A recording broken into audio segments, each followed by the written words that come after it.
Hello lords and ladies, welcome back to Cartoon Hangout, your place for all things cartoon, and this is Rapid Fire Reviews, where because I'm a lazy procrastinator trying to quickly catch up on videos, I give my thoughts on multiple episodes as quickly as I can. Today I'll be talking about Marvel Spider-Man episodes 9 through 13. Let's start with Spider-Man episode 9, Ultimate Spider-Man. I'm going to get this out of the way now, but I feel this is way too soon to be introducing a second Spider-Man. We're only a few episodes into the first season, and surely not long into Spidey's hero career. It doesn't make narrative sense, even when you account for this being a different universe and a different interpretation. It'd be like Batman adopting a Robin within days of being Batman, or more closely, introducing a second Batman within days of Bruce becoming Batman. There's a certain flow to these type of things, and this show threw it out the window. Barring that, the episode actually wasn't all bad. While they've introduced the Ultimate Spider-Man too soon, the episode managed to tell a compelling tale about power and responsibility, with Spider-Man mentoring Miles on the go as they face off against two massive Spider Slayers. And the parts about the Spider Army and what has to be the first hint of clones seems really exciting. I can't wait to see where that plot goes in future episodes. Hopefully they don't rush into it, which is the series' biggest flaw. Taking into account the rushed introduction of Miles as Spider-Man, I would say that episode 9 was decent enough. Up next is episode 10. I don't want to sound like a broken record, but in episode 10, Kraven's Amazing Hunt, it is shown Spider-Man has been a superhero for only 3 months, and yet the writers thought it was a smart idea to introduce Miles as Ultimate Spider-Man. It's even less time than I originally thought. It's a dumb idea, dumbly executed. Beyond that, the episode was fairly decent, with shockingly believable and funny dialogue written for Peter and Miles. Though personally, I don't think quips should be shared by the spiders. That should be Peter's thing, but whatever.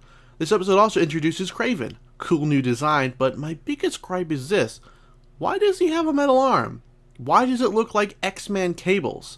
He even sports a Cable-looking scar over his eye and a big freaking gun.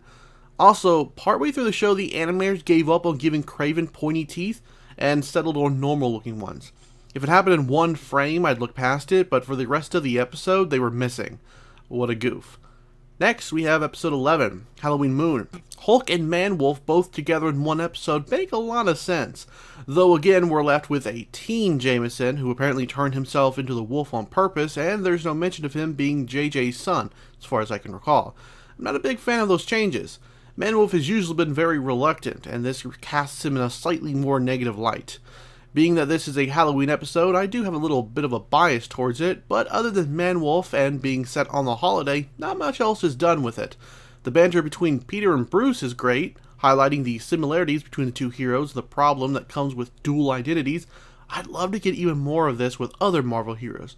Perhaps you'll learn different lessons from other heroes. There's not a lot wrong with this episode other than it continuing to show that the lack of shadows and certain subpar animation are an awful combination. It's pretty well paced for a Spider-Man episode, and the stakes and action all ramp up in satisfying ways, eventually leading to something out of a kid's fantasy. Hulk Wolf. Super cool. I do wonder if this show's continuity is completely removed from the other Marvel shows though. Maybe we'll never know. Episode 12 is up next. Spider-Man on Ice is a pretty cool episode, pardon the pun. It sees the introduction of Blizzard, a villain who has typically been associated with Iron Man, not Spider-Man. Unfortunately, his redesign left me feeling cold. See, this is Blizzard. While I'm open to certain reinterpretations, it helps if they're interesting. His design in the comics may not be as chill as other characters going by Blizzard in the comics, is at least better than Frosty Tips over here. I wasn't even that impressed when he encased himself in a giant ice mech. Luckily, the conflict and interactions between Peter, Spidey, and Harry was convincing enough to carry the episode when its villain could not. Heck, there was even a really genuinely funny scene involving Change and Spidey on Ice.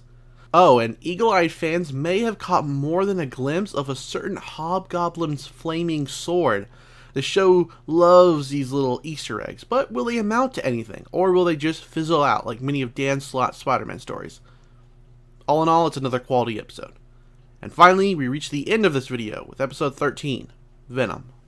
I was gonna start off this review with me being disappointed Marvel chose Flash to be Venom for the second time in a row, but it actually wasn't like that. Well, sort of like that, but by episode's end it was off him. So maybe Eddie will show up eventually and get to be Venom. But anyway, I really liked this episode. It had a fairly decent mystery as to who Venom was, a lot of good comedy, mostly centered around Flash and Parker, as well as a great team-up by them later on. Seriously, it was an awesome episode, surprisingly. Probably in my top 5 episodes of the moment, whatever the other 4 are. Oh, and Mary Jane showed up, but dressed as a tiger and with no lines. See, she was a mascot. The tiger mascot. Get it? Tiger? Sort of like a reference to her first spoken lines to Peter in the comics.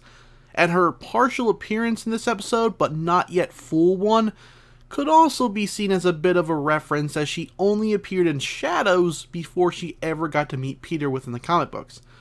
Pretty cool. So there we have it, my thoughts on these 5 episodes. While I have some problems with the way the show is structured, largely it seems to be shaping up to be even better than Ultimate Spider-Man was. I'm actually looking forward to what's coming up next. Why don't you share your thoughts on these episodes down below, what your favorite or least favorite moments were? Oh, and if you have a moment to spare, check out my Patreon to see the perks that come with helping to support the channel, or my merch store if you'd like some Archaic King t-shirts. Thanks for watching, and take care.